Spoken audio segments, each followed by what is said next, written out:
Hey guys, welcome back to our channel. Finally మా స్వామి విడుములు అయితే అయిపోయినాయి. చాలా అంటే చాలా బాగా జరిగింది. అసలు ఎంత బాగా జరిగిందంటే అంత బాగా జరిగింది.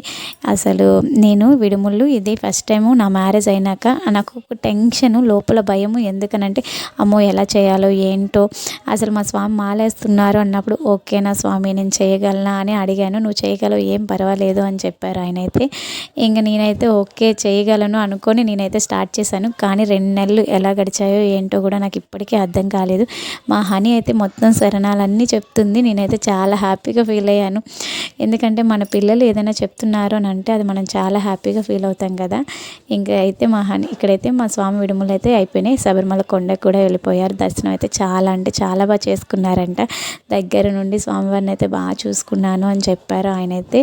అసలు ఫుల్ క్రౌడ్ ఉందంట. ఎవరైనా వెళ్తే కనుక చంటి పిల్లలతో వెళ్ళే వాళ్ళైతే చాలా జాగ్రత్తగా వెళ్ళండి. ఎందుకనంటే ఫుల్ క్రౌడ్ ఉన్నారంట. లాస్ట్లో వీడియో క్లిప్స్ కూడా యాడ్ చేస్తాను, అక్కడ ఎంత క్రౌడ్ ఉన్నారు ఏంటి అనేది. అసలు ఫుల్ క్రౌడ్. అసలు నడవడానికి 10 అడుగులు వేసి గంట సేపు ఆగిపోతున్నారంట. మా స్వామికి ఒక 20 అవర్స్ పైనే పట్టిందంట. అంటే దర్శనం అవ్వడానికి 20 అవర్స్ అంటే చిన్నపిల్లలతో వెళ్ళే వాళ్ళు చాలా ఇబ్బంది పడతారు కదా. సో చూసుకోండి. మేము హనీకి మాల వేపిద్దాము అని అనుకుని కూడా ఆగిపోయాము. ఎందుకంటే నెక్స్ట్ ఇయర్ కంపల్సరీ మా హస్బెండ్ వేయాలి. సో అందువల్ల నెక్స్ట్ ఇయర్ వేపిద్దాంలే అని చెప్పి ఆగిపోయాము. అసలు చాలా క్రౌడ్ ఉన్నారు. మీరే చూడండి ఎంత క్రౌడ్ ఉన్నారంటే అంత క్రౌడ్ ఉన్నారు. ఇంక మా స్వామి అయితే హనీని తీసుకురాకపోవడం చాలా మంచిది అయింది అని చెప్పారు.